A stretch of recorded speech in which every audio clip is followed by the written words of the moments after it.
sommes déjà de retour sur le plateau de la Grande Palabre pour vous dire que c'est déjà un peu le début du week-end et il y a une très très belle ambiance sur notre plateau. On espère justement vous donner toutes les ondes positives pour cette journée. On va d'abord écouter la sagesse du jour avec Pierre Blériot-Niemek.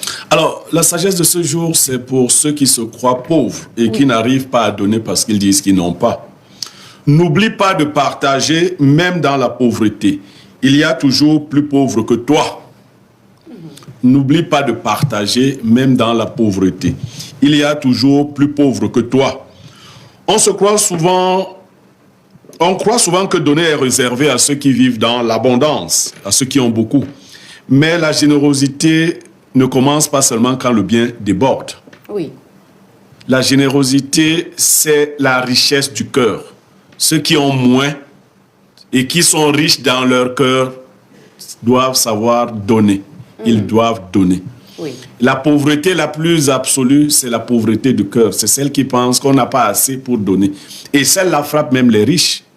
C'est-à-dire qu'il y a des gens qui matériellement, vous les voyez avoir beaucoup, mais le cœur est si pauvre qu'ils ne pensent pas aux autres. Donc, à l'endroit des riches qui sont pauvres de cœur, cette sagesse, à l'endroit des pauvres qui pensent que c'est l'abondance qui fait donner, il faut savoir qu'à côté de vous, il y a toujours quelqu'un qui souffre plus que vous. Et lui tendre la main, quelqu'un disait, qui donne aux pauvres, prête à Dieu. D'accord. Bertrand Tchenkam, est-ce que c'est facile quand vraiment tu n'as pas assez de moyens, c'est-à-dire que tu vis vraiment dans une sorte de précarité visible, là, tu n'as rien. Est-ce que c'est facile de partager avec celui qui est plus bas que toi, en fait? Est-ce que c'est facile? Bien évidemment, Blériot-Niemek le sait, il est philosophe. Vous savez, si vous ne s'aimez pas, vous n'allez pas récolter. Oui. On a toujours quelque chose à offrir à autrui. C'est-à-dire, à un certain moment dans la vie, si tu as un peu, il faut savoir que l'autre n'en a pas. On a quelque chose que l'autre n'a pas. Il ne faut pas toujours croire qu'on est... Parce qu'il y a une différence entre la pauvreté et la misère. Oui. On a toujours quelque chose que l'autre n'a pas. Bertrand Tchenkam, il a le chez-soi, c'est une richesse. Même s'il mange le riz au quotidien, il y en a qui n'ont pas de chez-soi, il y en a qui n'ont même pas ce petit riz. De temps en temps, même M. Kidam, qui a la poste centrale et qui est dans la posture des mendiants, même si la loi interdit la mendicité, il faudrait que de temps en temps qu'on pense à ces Kidam, ces Rastaquois et ces Tantampions, c'est laisser pour compte ces personnes à la merci des oubliettes. Oui. Une fois passé en ville, même pour ton salaka, même pour te purifier spirituellement. Parce qu'un marabout sérieux va te dire que passe devant un cimetière, lance 25, passe même devant les orphelins, tu leur donnes un peu d'argent. C'est une autre façon de s'aimer. Oui.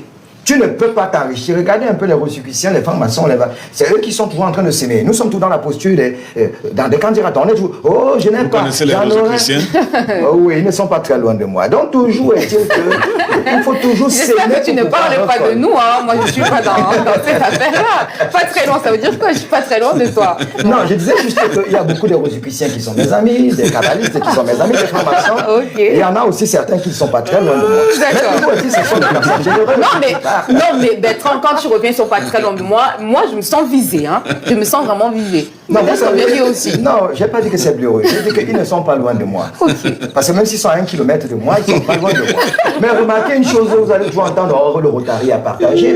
Mais pourquoi les chrétiens ne partagent pas? Regardez le Vatican, 44 hectares, qui ne partagent pas suffisamment. Tout pour eux, rien pour les autres. D'accord. Il faudrait que les chrétiens comprennent une chose. À un certain moment, il faut faire le salaka. Il faut organiser même son anniversaire, donner à manger aux gens pour rien. C'est une façon de s'aimer. Si tu ne s'aimes pas, tu n'auras pas la récolte.